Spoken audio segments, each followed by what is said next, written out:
සුබ උදෑසනක් වේවා මගේ පැටවුනේ. කෝ මේ මගේ මැණික් කැට ටික? ඉන්නවද? ඔන්න පුතේ නැන්දා අදත් ආවා. ඔයාලට ලස්සන කතන්දරයක් අරගෙන.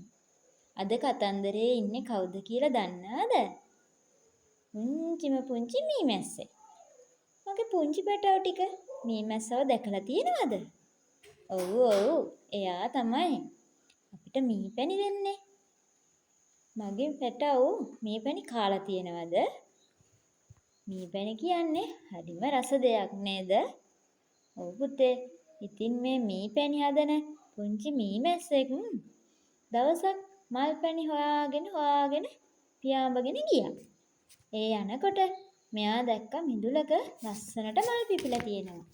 පුතාලගේ මිදුලෙත් ලස්සනට මල් පිපිලා තියෙනව නේද? අන්න ඒ වගේ ලස්සනට මල් පිපුණු මිදුලක් තමයි මීමැස්සා දැක්කේ. ඉතින් මේ මීමැස්සා ගිහින් ලස්සනට මල් පිපිලා තියෙන මල් ගහක වැහුවා. එයා ලස්සන මල ළඟට ගිහින් ඇහුවා මට ඔයාගෙන් මල් පැණි ටිකක් දෙනවද කියලා. දන්නවද මොකද උනේ කියලා? අර මල කිව්වා එපා. ඔයා මගේ මල් පැණි ටික ගන්න. මම ලස්සනට සුවඳට ඉන්නේ. මේ මල් පැණි නිසා තමයි. ඔයා මගේ මල් පෙති වල වැහුවොත් ඒව කැත වෙනවා. ඒ නිසා මං ඔයාට මල් පැණි දෙන්නේ නෑ කියලා. ඉතින් මේ මීමැස්සට හරියට දුක හිතුණා. ඒ වුණාට ඒ දුක ගොඩක් වෙලා තිබුණේ නෑ පැටවුනේ. මොකද දන්නවද උනේ? ඒ ගහේ තිබුණු අනිත් මල් සේරම මීමැස්සට කතා කරලා කිව්වා ඔයා අපි ළඟ තියෙන මල් පැණි ටික අරන් යන්න කියලා. දැන් මේ මීමැස්සට හරි සතුටුයි. ඉතින් මේ මීමැස්සා අර අනිත් මල් සේරම ළඟට ගිහින් මල් පැණි ටික අරගෙන එයාලට ස්තුති කරලා සතුටෙන් නිගිලිලා ගියා. දැක්ක නේද පුතේ මීමැස්සගේ හොඳ ගතිය? එයාට මල් පැණි දුන්න නිසා එයා ස්තුති කරලා තමයි ගියේ. මගේ පැටවුනුත් එහෙම නේද? ඔයාලට උදව්වක් කළාම ස්තුති කරනව නේද? ඉතින් පුතේ ටික දවසක් යනකොට අර මල් ගහේ මල් පැණි දීපු මල් දෙන්නේ ඒවැ ලස්සනට ගැඩි හදීගෙන ආවා. ඉතින් මේ මල් වලට හරිම සතුටුයි.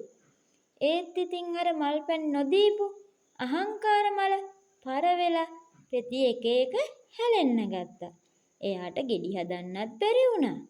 එතකොට අර අනිත් මල් ටික ඒ මලට කතා කරලා කිව්වා ඔයාගේ තියෙන අහංකාරකම නිසා තමයි ඔහොම වුනේ.